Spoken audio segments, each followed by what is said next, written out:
What's up guys, Houndish here, and today we're jumping in with another Destiny 2 video, and in this one we're going to talk about new content and updates coming to the game this week, as we are going to see the first game update of 2025. So, a few weeks ago at this point, Bungie outlined a handful of changes coming to weapons. They've also indicated additional fixes, reward adjustments, and sandbox tunings, so we'll talk about all of that stuff coming this week. We also, potentially, will see a couple of new bits of content this week as well, in the form of some extra quests, an epilogue for Revenant, and some other items. Plus, we have additional updates from Bungie, featured rewards, Eververse items, and a handful of other things to round up in the video. So, if you guys enjoy this one, a rating below really does help us on the channel, but without further delay, let's get into it. In terms of new content this week for Revenant, initially, we can continue progress in Slayer's Fang upgrades, as well as fieldwork. All of the stuff for Act 3 dropped last week and is available to complete at any time, so let us know if you'll still be making progress on that front. Additionally, it would appear that there's a sort of epilogue for Act 3, or Bungie refer to it as an epilogue in the press kit at the very least. And there's a triumph for the Revenant title, where we need to complete the Kel's Vengeance run of the Contest of Elders. This hasn't yet become available, so one of the assumptions is that it'll drop this week following the first steps for Act 3 that we had with the launch last reset. So worth keeping an eye out for that one, as the press kit indicates another fight with Skolas inside of Contest of Elders, so quite possibly that will drop this week. Another thing dropping this week is the final Iron Banner for the episode. Bungie had said this back in December. I totally forgot on the reset video, so apologies for that, but Iron Banner will return on January 14th. Keep in mind it's the last time for this episode, although the armor rewards, many of the weapons and things, will still be available in the next episode. But if you're looking to make any kind of progress in the Iron Banner, including picking up rewards, another opportunity at the Tenacious Mastery, or indeed things like the Memento, then it should be well worth jumping in this week. Otherwise, we are getting a game update, and this is the first one for 2025. So it's update 8153 dropping today. Keep in mind that downtime will begin for the game at 7:45 AM Pacific and should end at 9 AM Pacific. So there'll be a little over an hour of server maintenance immediately before the update, then hopefully everything will be smooth. With the patch itself dropping and the servers coming back online, we'll have to wait and see. But in terms of the changes, Bungie had said there'll be a slew of additional armor and weapon balance updates planned for January 14th. The bulk of the update is aimed at addressing a couple of overperforming weapon types in Crucible and buffing a number of underperforming options as well.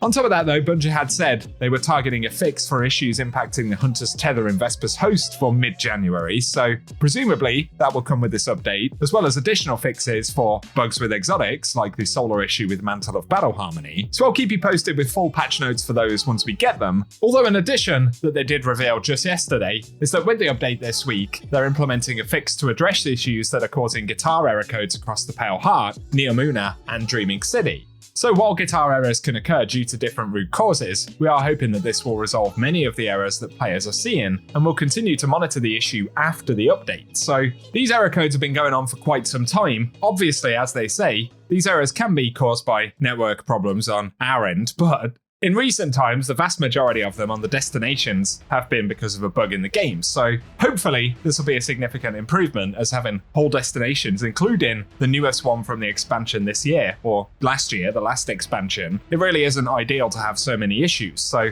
fingers crossed that this will indeed get them sorted out. Otherwise, we do know that Bungie are reverting the RPM of Graviton Lance back to 300 in this update. It was only early on in this episode where it got a buff. Plus, for the Malfeasance, they'll be adding remaining intrinsic effects from the Precision Hand Cannon perk, which include accuracy bonuses and a new ADS movement speed penalty reduction, so Malfeasance should get a bit better with the update as well. On top of that, they revealed a small update to the Spirit of Alpha Lupi perk on Stoicism, and they're reducing the heal impulse when using Thruster to 30 HP, which can roll over into shields. And then, a couple of changes for weapon perks, and firstly, for Skulking Wolf, they say it will now activate in PvE, and it makes enemies slightly less accurate in targeting you when active, which is very similar to the effects that Manticore has when it's airborne, so that'll be quite interesting. And for target lock, they're removing the custom tuning to make the perk less effective on SMGs. And partially they're doing that because they are increasing the magazine size on SMGs by approximately 10% across the board, as we can see here, so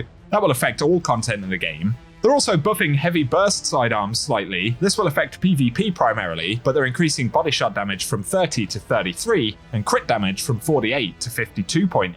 And we can see as well for rapid fire auto rifles, they're increasing body shot damage from 13.5 to 13.6 and crit damage from 23 to 23.1. Some of the changes are very minor, but of course can affect things like time to kill. There will also be a bit of a nerf here for high impact pulse rifles, where they're reducing body shot damage from 22 to 21.5, crit damage from 39.6 to 38.7, and ADS damage fall off scalar from 1.7 to 1.6. So they'll be a bit less forgiving overall. Then with lightweight pulses, they're increasing body shot damage from 17 to 20.4 and crit damage from 31.4 to 31.6. So a small buff for the lightweights as well, but the last updates include for hand cannons and precisions, they're adding the intrinsic hand cannon precision frame, which now reduces your ADS movement speed penalty by 10%. So that'll be nice. And for scout rifles, on the lightweight scouts, they're increasing body shot damage from 32 to 38 and critical hit damage from 64 to 64.6. So they'll kill ever so slightly more reliably.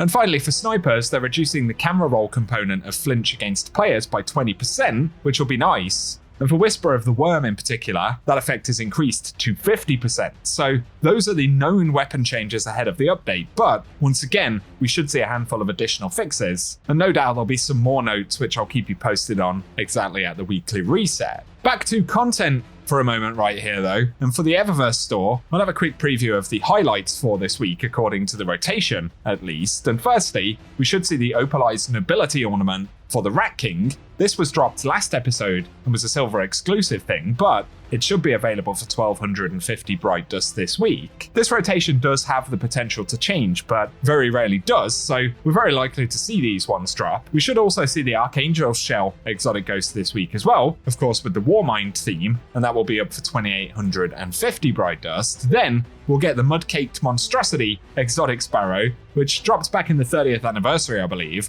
That one should sell for 2,500 Bright Dust. And finally, the Ark's Courier exotic ship, which isn't a new one this episode, but I believe has also been sold for silver. So if you instead want to purchase it for Bright Dust, we will have that option with the Eververse store this week. But otherwise, in terms of the full inventory, I'll keep you posted at reset. For today though guys, that is what we have to round up for this video. So as always, I hope you found it useful. If you have, a rating below very much helps us out on the channel. Also get subscribed, as in the coming weeks, on top of a couple of small content offerings for Revenant, Bungie will start to talk about Heresy in a lot more detail, as that episode will be dropping in less than a month. So if you want to get all the info on that, keep it locked and loaded right here. Hit the subscribe button and the bell icon down below, and that way you'll get notified every time we have new content. Let us know any things that you're getting done in the game this week as well, but otherwise, I appreciate you tuning in today, and I will catch you guys very soon.